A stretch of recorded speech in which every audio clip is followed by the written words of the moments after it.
right. Hello and good morning, good evening to everyone. For those of you who just joined a few minutes late, I'm your host, Shankar Ramani, and today's session is about problem solving. And at the beginning of the session, I did indicate that today's topic is about time management and also trying to improve our productivity. And it does seem like an extremely corporate kind of a topic, I'm sure, on the face of it. I couldn't find a better phrase for the problem, but I promise you we will go over many solutions and many aspects which are entirely related to spirituality and meditation. With that said, let's get started on the topic. So, what are the symptoms for lack of time? For one, this must be pretty familiar. We seem to have very little time. There's too much going on in our lives. We are feeling overwhelmed. And I'm sure all of us have faced this situation at one time or the other, and maybe continue to face that because today's world and today's lives are not simple. There are just way too many things, too many interactions. If we compare it with, say, a few decades ago, people were relaxed. They had a lot of time. There weren't a lot of things to do other than their core, work that they had to do at home or with their profession. But today, that's not the case. The news media, for example, is one. The world seems to be a whole lot more complex and complicated. And we also feel the need and the pressure to keep up with what's going on. So that's sort of pulling us in different directions. And we sometimes have the fear of losing out or have the fear of not having the right kind of information or being informed enough, and which in turn causes the fear that we might lose out on something or we might have to face problems. Anyways, coming back to this problem, so lack of time and too many things going on is a classic symptom. The other one is we seem to feel like we are almost always behind or late on commitments or deadlines, and it doesn't have to be.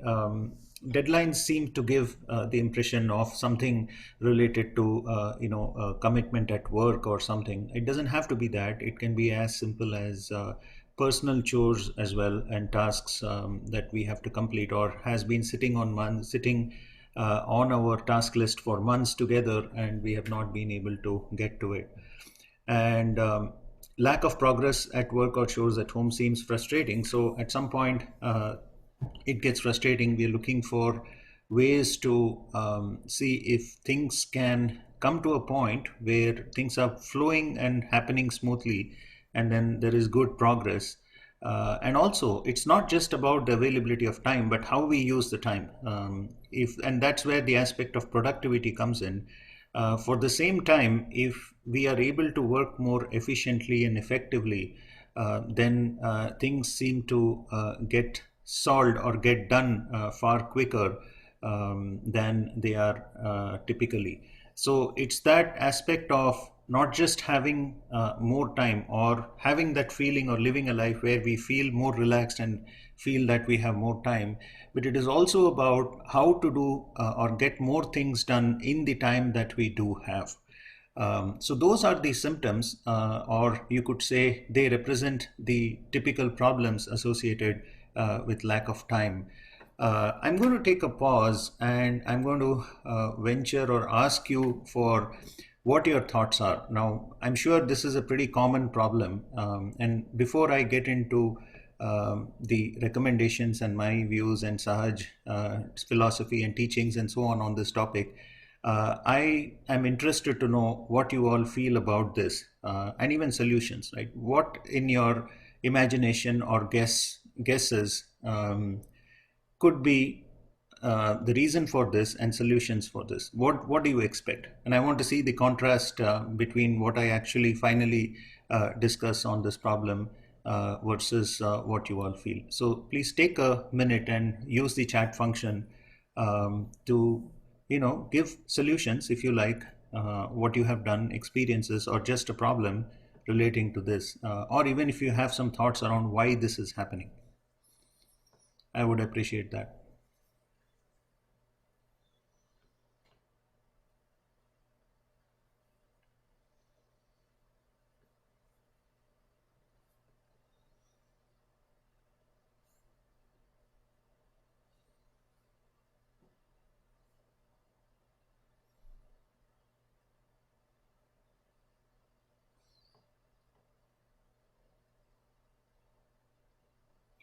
All right. Okay. I was just thinking I should go to sleep earlier. Okay, that's fair enough. That's a good solution. You're trying to create time by eliminating time that's not productive. Okay, begin asking with mother to structure time. Okay, um, okay, that's interesting. So there is a comment which says, can't let go of what has to be done and it interferes with sleep. Yes, absolutely. That's one of the symptoms. If there is the constant pressure or constant thought process in your mind, oh, so many things have to be done, and it gets to a point where it is interfering with your sleep as well. Absolutely, I face that many times when there's too much going on. Sleep is disrupted as well. So thanks for raising that as a symptom as well. The ego gets in the way of productivity. Yes, absolutely. That's another good observation. We tend to get stuck with, my way of doing things, or that sense of achievement, and trying too hard to solve things and so on. So we get stuck, and therefore we don't make progress. Absolutely, it does get in the way of productivity. Staying off social media, absolutely. That's a big one, biggest one, in fact. And in fact, I would extend that to saying it's not just social media, it's every interaction, external interaction, other than, of course, our family that we live with. It's the news, it's reading, it is reading, meaning, just the casual reading, browsing on the internet, and in the internet itself, right? Social media is a hyperactive form of use of the internet, so to speak, for the most part. But the internet itself has too much information, and what we make of that information, what is the source, what's their expertise. Sometimes 80-90% of the information is not from experts, and so on. So yes, absolutely, that tends to convolute and complicate things. um, Yes, waking up earlier absolutely works. Experiencing too many things that feel like priorities. Yes, that is a good one. Prioritization, in fact, is one of the other strategies, which is within the time that we do have, what takes priority. That will help us manage time.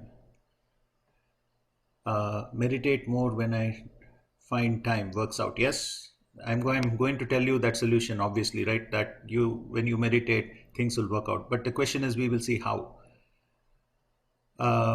Watching too much TV news is negative, causes stress. Absolutely. I think the whole quality of the information is also important. So it's like almost what one would call a double whammy, right?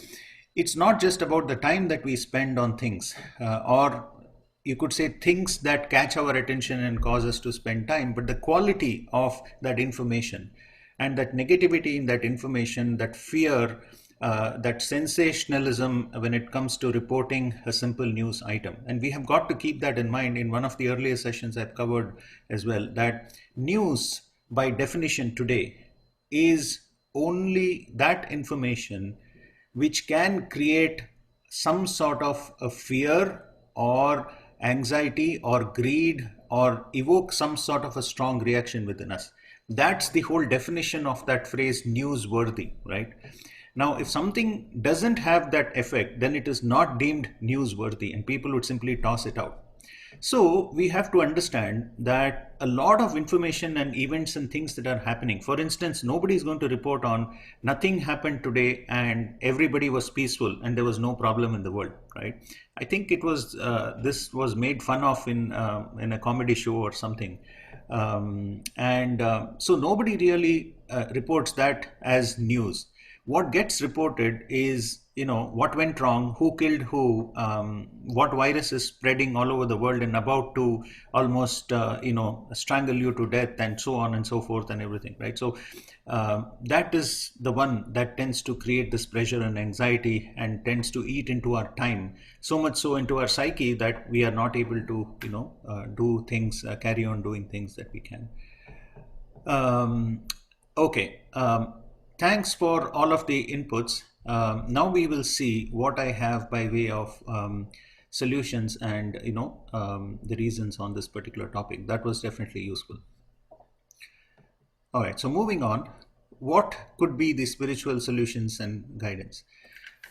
Now, the first thing, and you're going to like this because this is not a corporate presentation where you say, here's time management, create so many tasks, allocate so much tasks, and try to fit in time, etc., etc. It's going to be completely spiritual.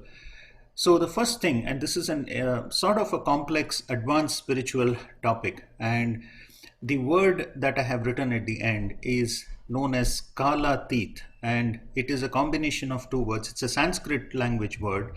It is present in our spiritual texts, ancient spiritual texts.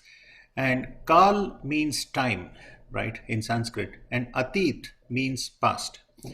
So Kalatit means literally going beyond or transcending time, right? And I want to be clear, this is not something funky and out of the body experience or going back in time. No, absolutely not.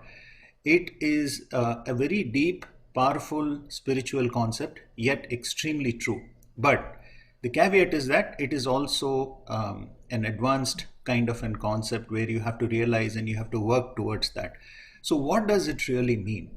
It is actually a tangible phenomenon that occurs for people who have had their self-realization. And what does self-realization mean? It is activation of our inner spiritual instrument and our spiritual being, and specifically awakening of the spirit, right? We have our physiological body that we are given with. We know we have our emotions. We know we have our nervous system. But does everybody know by default that we have a similar spiritual system? No.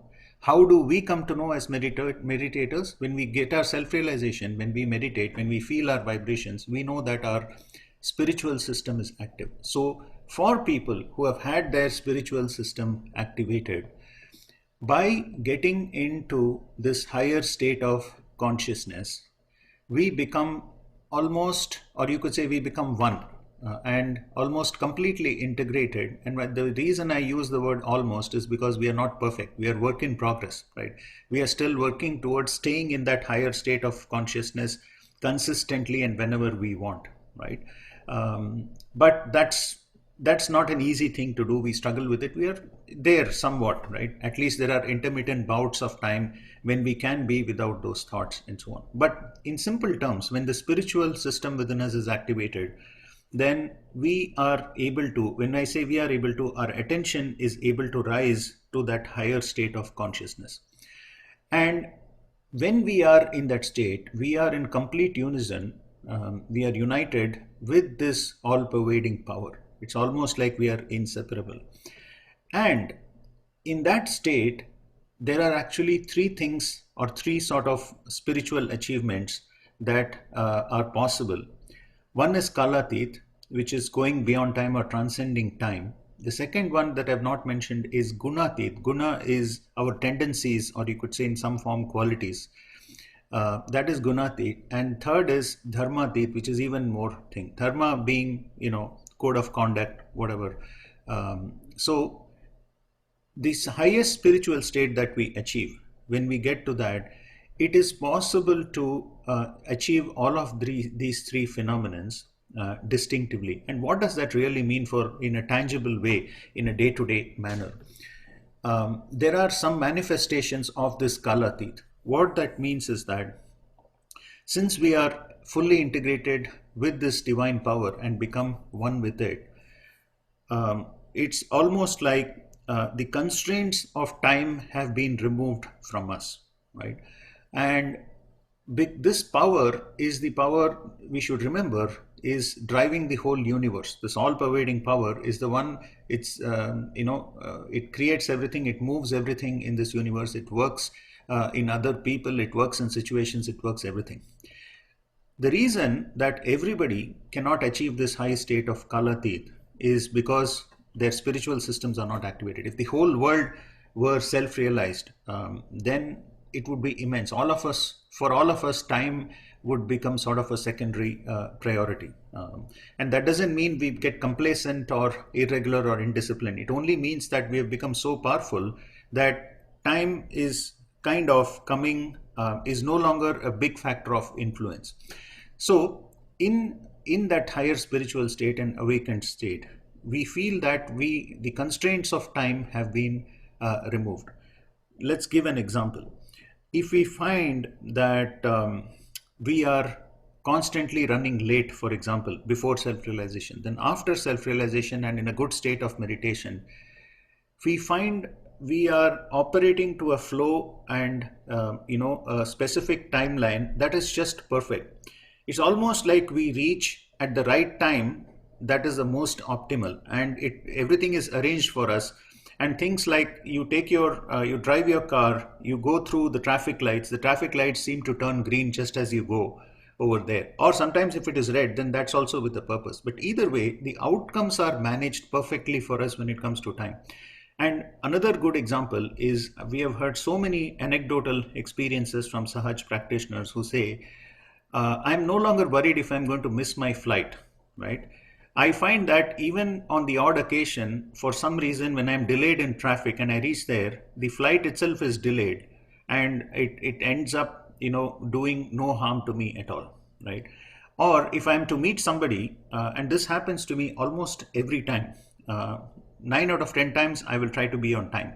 But let's say if I'm actually going significantly behind, and even if it's an extremely important meeting, what I find is that the other person will text me or call me and say, hey, I'm running late. And that would be exactly five minutes more than later than when I am scheduled to arrive. So if I am running 5 minutes late, then the person would call and say, hey, I'm running late by 10 or 15 minutes. And that works wonderfully, right? I don't have to explain or give an excuse as to why I'm late and so on. And maybe I'm not even late, right? In the context of the other person, he or she feels that she or he has come later, right? So those are examples of how things work out. And I don't want to call it a miracle or a magic or anything like that. It's a very specific concept, and there's a reason for why this whole concept of Kalatit works. It is because we have our spiritual system awakened. It is because that system is connected with the all-pervading power and one with it. And it is because the all-pervading power actually works and arranges all of these things. So it's almost like we have become one with the power that is the organizer of everything. And so very few things with respect to time can go wrong. We will not find that we are delayed, or we are late for something, or we don't have time. If we do find ourselves in that situation, then we also find that it works out and arranges itself. And there is one more important thing that we have to keep in mind. When we are in this higher state and sort of trying to get the benefits of this Kalatit and this whole concept of going beyond the constraints of time, we have to sort of be dynamic and fluid and not try to force things. And as somebody said, the ego comes in the way of productivity, right? We should not be obsessive. We should not be obsessed. We should not have our ego. We should not try to force it. And we should not be all worked up, stressed out, and try to push things. Then it will not work. If our disposition, even after achieving this spiritual state, is that we blend in with whatever happens, we watch as a witness, and we go with the flow. That is the best phrase that describes. We must make every attempt to be on time, to do things properly, and to spend all resources that we have to make sure everything happens. But if it does not happen according to our plan, the best thing is to go with the flow, and not be perturbed and disturbed and try to get agitated and so on. That is the other important requirement. So to summarize, when we achieve this higher state, the more we meditate, the better our connection is. Then it almost feels like we have transcended time. Either the negative effects of the pressure of time or lack of time thereof, they are not there anymore. And or you could say that everything is arranged in such a way that everything works out, right? And this is a very, you could say, common phenomenon that lot of anecdotal experiences are there for Sahaj practitioners. And this is a state to work towards. But here's the thing, we cannot work towards just this Kalatit state. That's not the way it works.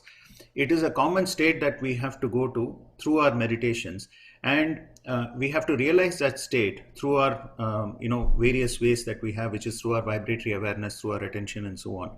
And whether we become kalatit or gunatit or dharmatit, we cannot isolate these. It's an extremely subtler concept. You cannot pick each one and say, okay, this is what it is. But what we can do is, now that we know our spiritual system, and that's all, that's what we are all involved in, and now we know how to achieve that higher state, we can introspect, and we can see, we can go back and ask ourselves, okay, from the time before my meditation, before I started meditating and before I got into all this, how was my disposition, how was my behavior, and how was my thinking process with respect to time?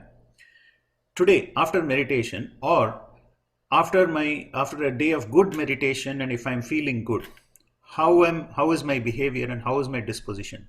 Am I still getting worried about the lack of time?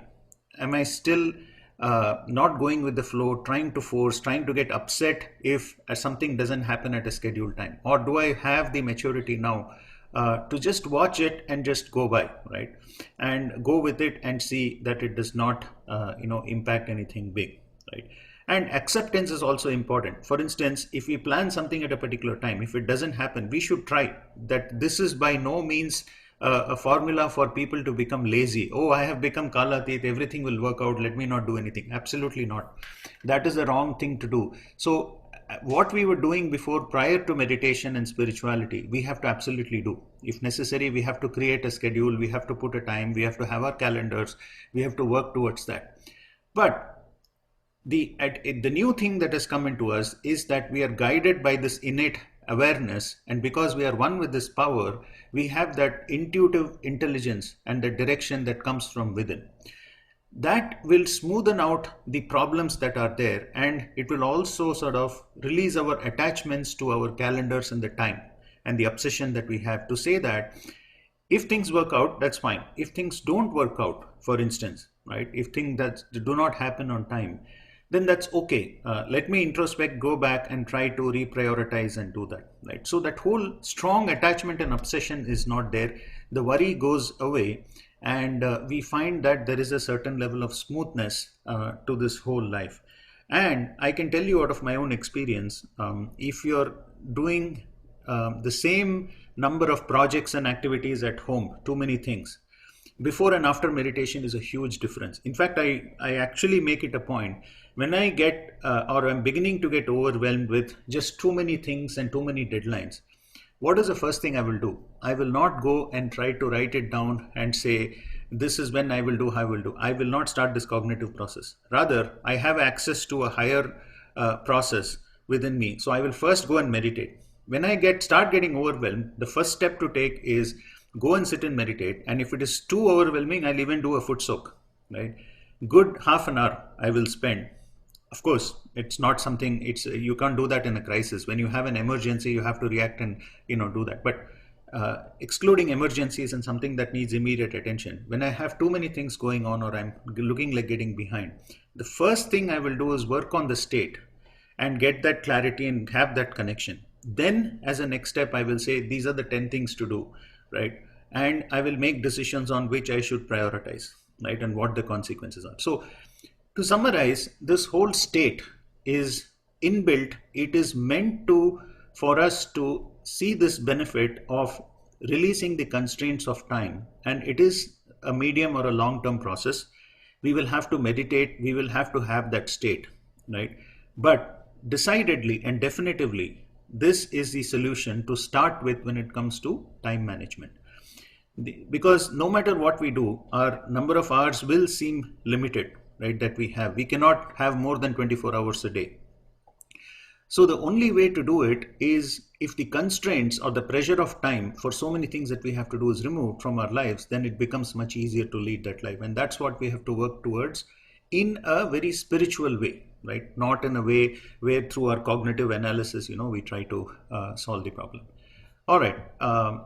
The second thing that we do is, we all know this, our attention becomes uncluttered and it becomes focused, and time consciousness improves through meditation, right?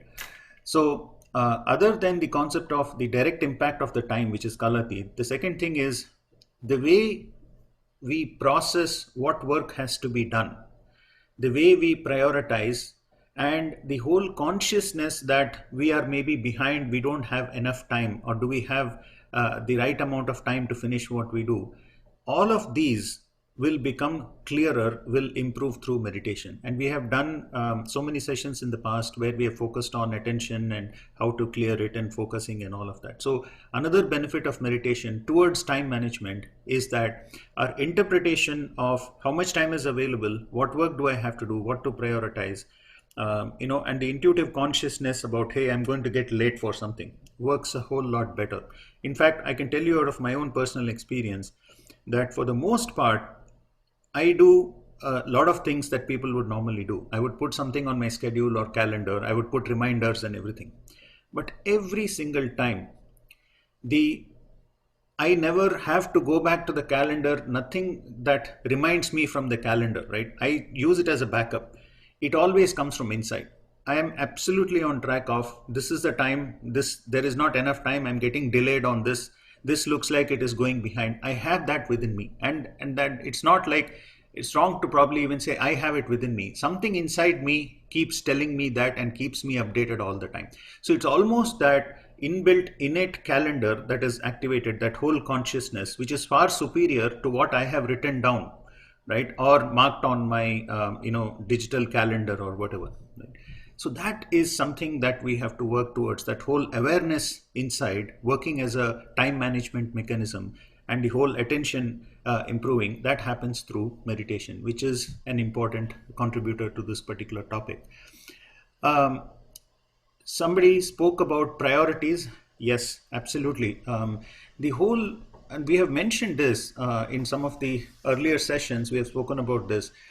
Our whole priorities in life are rearranged, right? Now that we have better discretion and vibratory awareness, before meditation and spirituality, the whole planning around what needs our attention, what should be done, and how much of time we should spend is completely different. And after meditation, our priorities with more knowledge, more insights, and the state that we have within us, so it's different again. So it's very possible that the aspect of being overwhelmed and without time was there before, because we were possibly doing not the right things or not focusing on the right things and prioritizing them correctly.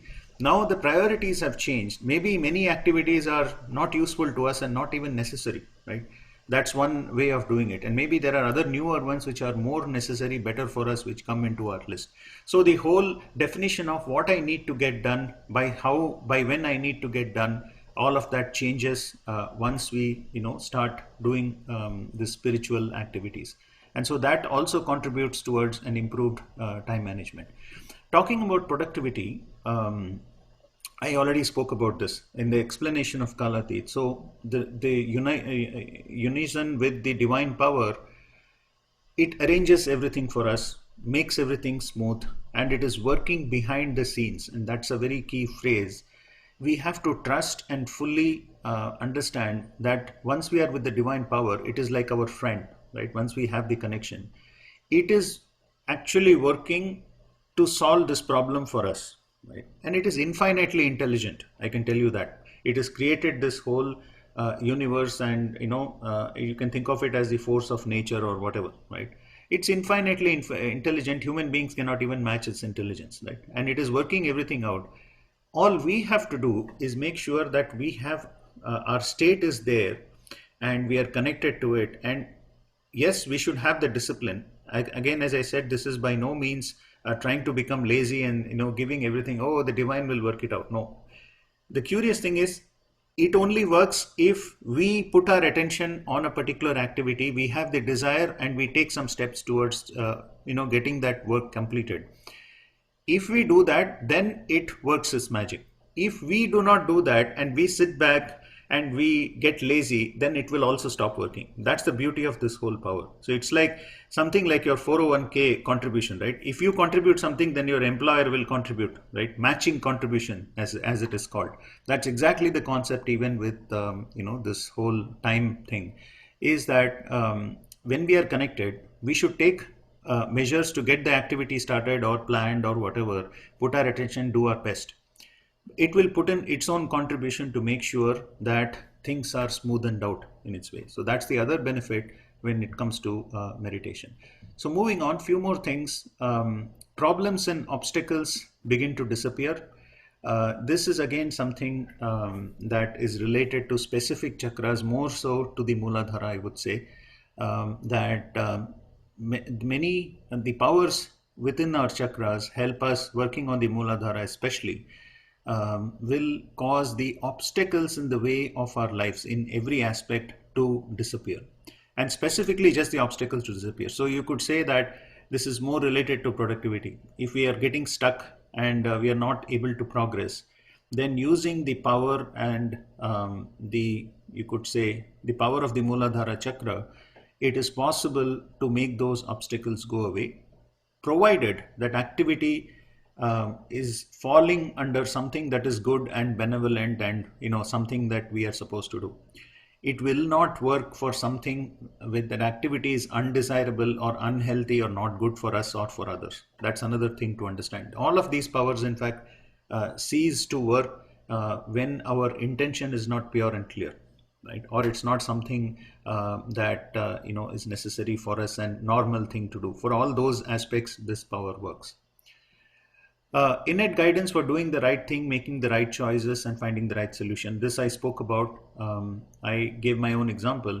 So that whole innate guidance, because we are one with the divine power, we will know what the right thing is. We don't have to,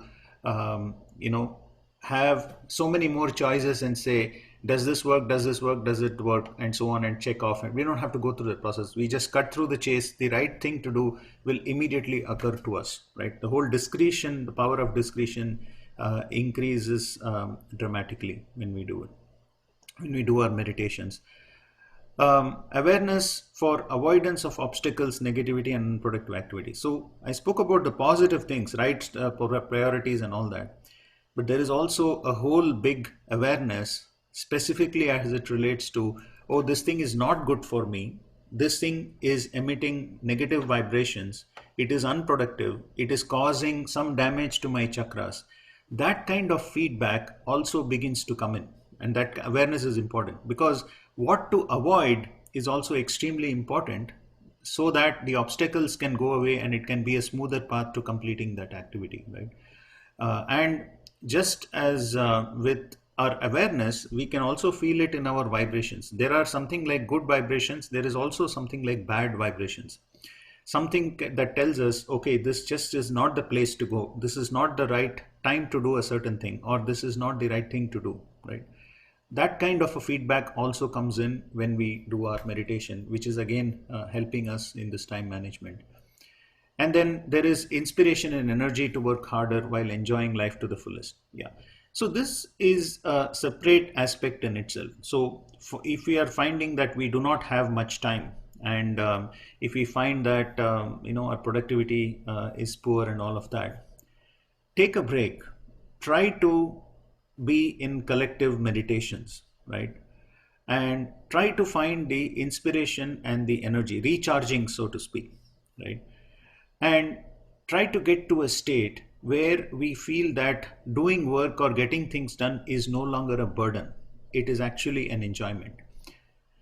The corollary of what I'm saying, vice versa, is that if you are finding that something is a constant burden, then maybe we need to revisit and see why we are trying to do that. Maybe it's not the right thing to do for us, right? Or maybe it's not meant to be, right?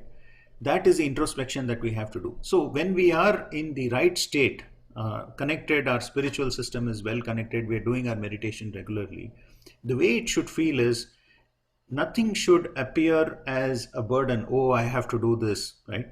It should be enjoyment all the way.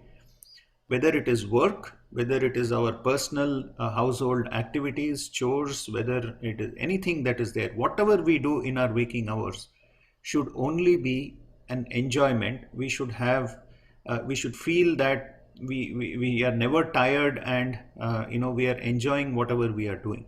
That is the state to get to, right? And that is something that we have to take a step back and analyze, which means that it is it is not just about finding the time to do things, right? And trying to struggle with productivity, but asking ourselves the question, am I really enjoying what I'm doing, right? Or am I just losing my life, the quality of my life, by just, getting in some sort of a race or some sort of pressure where I'm not getting to enjoy it at all. So, and it's also not a solution that we cannot do any activity at all, right? We cannot become reclusive, we cannot stop working. So, which means that the happy medium or the balance that we have to find is that reprioritize our life so that we enjoy doing whatever we are doing and whatever is to be done, right? And to get to that point, it is possible. One of the methods is collectivity is one thing. The more meditation that we do individually and of course collectively is important. It refreshes us, it provides us the energy and the inspiration. That will go a long way in maybe saying, is time pressure even important to me? It's not even relevant because I don't feel the pressure of time, right? I just enjoy, I love doing whatever I'm doing in all my waking hours, right? So where is the pressure? Where is the need to manage time? I'm happy, right? Imagine you're making the whole problem go away and the problem itself becomes a non-issue, right? That would be a great way to lead life, but it is possible. I can tell you out of experience. See, the thing with Sahaj is it's not a 0 or 1, right? Having done it for, I would say, a couple of decades now, it is a state that matters. I have all of these problems that I talk about, right? But not always. They tend to come and then they tend to go, right? But when they are not there, then I experience many of these aspects. But the big problem is they are not consistent right through, right? It's not like I flip a switch, now I've solved this problem for life. No. And that happens because all of us, each one of us without an exception, is following a relatively, inconsistent path towards achieving that higher state. We hit the state, then we are dragged down because of some negativity, something happens, and then again we pick ourselves up, we go over there. The hope is that if the oscillations are smaller and fewer and fewer and fewer, and it becomes more consistent, right? So it's almost like the path to improvement is never a straight line, simple straight line. It is always ups and downs and ups and downs, but the trend line is trending upward for the most part. And that is the reason that all of these great things that I say, right? Oh, you're going to feel energetic, you're going to enjoy life, etc.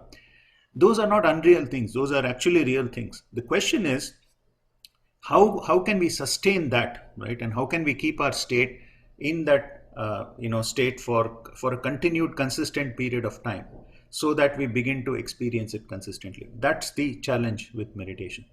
Of course, the attention is free from worry, stress, anxiety, feels relaxed. That's also another thing that we can get to. So if your attention is kind of released, which it does through meditation, then you seem to feel that you have a lot of time. And I can tell you out of my own experience that there are many days, typically 6 days in a week, I will feel, or 6.5 days in a week, I will feel I have a lot of time. Right now, whether I am optimally doing things and meeting all that I want to do, that's a different question.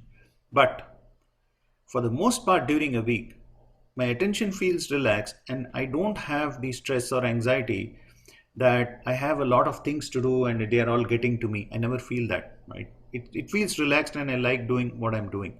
That is a state that you want to get to, right? Somehow. And I agree also, this is not the case with every week, right? There will be weeks that are bad and all of that. And that's normal, right? That's all what we are working towards.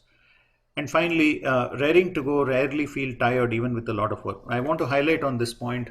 I have seen people, Sahaj practitioners, who are workhorses, immense amount of hard work. They forego sleep as well. They will sleep 3-4 hours a day. But they'll be bursting with energy. They will have energy to do a lot of things, and they seem happy, and their faces are shining and they are bright. And feeling tired is not in their dictionary, right? That concept doesn't exist. I am not like that, but I have seen people like that. So that is definitely possible, and I always wonder where they get that energy from. So let's keep in mind that the energy that we are talking about is the all-pervading power. It is immensely powerful. what is important and left for us to do is to achieve that connection and be, for that connection to be stronger, right? And that connection itself is a function of the extent of the Kundalini energy, the number of strands that actually rise. And if we are able to have a strong connection, then it nourishes us more. And the energy that we are talking about, the all pervading power, is infinite sort of energy, right? So all it remains is how well we can tap into that, right? And how strong is our connection. So I have concluded that the reason that these people that I've seen is that is they rarely feel tired and they feel so energetic and all that, even without sleeping, is because their connection is very strong, right? And so they keep replenishing almost always the whole energy. And so that's the reason that they rarely get tired, and that's the reason that they don't feel the pressure of time and so on and so forth. All right, so those are some of the solutions. Now the big question you're going to ask me is how, right? How do I get to this? All of this sounds wonderful, but what are the steps that I can take, right? So here they are. First thing, let's keep on working on achieving and being in that higher state. I've spoken about that state of meditation, being consistent there, being up there. Let's do our daily meditations, collective meditation once or twice a week. Let's keep at it, and it will improve in future as we go along. Improve connection with the divine. That's just what I said. It's not just about being in that state. It's all correlated with each other. The connection with the divine is represented by the number of strands or threads of the Kundalini energy that rises, and you could say, widening of the central channel or central column. That increases, and that in turn, for that to increase, for the Kundalini to smoothly rise, our chakras have to be clear without obstacles. And for that, we have to work on our clearing. And so it's all connected with each other. And that's something that we have to do in order for us to reach that higher state. So all the benefits of being able to manage time or have time under our control is possible. The third thing is important. Allow intuitive knowledge and solutions to appear rather than forced cognitive tactics, right? Now for time management itself as a thing, what somebody might do, the time management gurus might say, okay, take your email, prioritize this, and take these 2 tasks first, make time for this. No, all of that is fine. Yes, you can follow it if you want. But the first solution that we have on hand is that tap into the innate intuitive intelligence and the knowledge that appear to us. If they are not appearing to us, that means we still need to work on our state. But they will occur and appear, and we will also over time know how to heed and follow our instincts, that intuitive knowledge, more than what these gurus or so-called gurus say. Time management gurus will say, this is how you should manage your time and all of that. All of that is fine. I'm not saying that is wrong, but those are not applicable 100% for somebody who has access to the innate intelligence and knowledge. So the more we operate, rather than trying to take a book and a pen and a paper and trying to write down things or trying to think more about it, let's try to avoid the thinking for a while and go to the higher state of consciousness and tap into that intuitive intelligence whenever we have a problem. The fourth one is completely different. So I'm going to give a couple of chakras which will help. The first thing, relationships with people will definitely help, right? We need help, and there is no harm in taking help. But the more important thing is, if help is coming to us automatically, then it is going to solve a lot of problems with lack of time. And that whole relationship is because of the Vishuddhi chakra that we have here, center number 6. If we can work on that and we can build pure, true, clear, strong relationships with people, then the way it works is we don't even have to ask for help. When you're having a conversation with somebody you know, who you have a relationship with, they will be able to find that you are in a problem and they will rush to help you, right? And the same thing happens. The other aspect is the power of the Muladhara chakra, which is the innate magnetism. Now, I can tell you that the Muladhara chakra actually has a real magnet, right? Or actually magnetic power. It draws people, it attracts people towards you, and they all actually like helping you out. They want to help out. So how do we leverage this, right? Our strength of our relationships and that whole magnetism. If we work on our Muladhara chakra and if we work on our Vishuddhi, if we have strong relationships, then what tends to happen is, if we do not have the time, or if we are struggling with a problem or whatever, then people will rush to help us, and they will find joy in doing that. They will not find it a burden to help. That is a beautiful and a powerful tool to acquire to solve this problem. So there you go, the couple of chakras that we can work on towards solving this problem. We should seek help, but in the traditional sense, as we say, when you're stuck, ask for help, or look for help, or seek help. But the beauty of doing this meditation is that we can, even without asking, find help coming to us, right, to help solve our problems. So that is another aspect to focus on when it comes to this particular aspect. So that is probably the end of today's session. I think we've had a fairly long session, and we went over our time, but I wanted to share this particular important topic, so we can correlate our meditative practice with trying to solve a problem that's quite common in all of our lives. And thanks also for the feedback. It was an interesting discussion, for sharing your ideas as well. That this is the last Sunday session for the year. For January, the sessions are continuing, but they are on Tuesday evenings. I have changed the timing, so I will be in January continuing on with the same sessions on Tuesday evenings. I think that's 8 p.m. Eastern. That's what you will see on the calendar if it is not already up.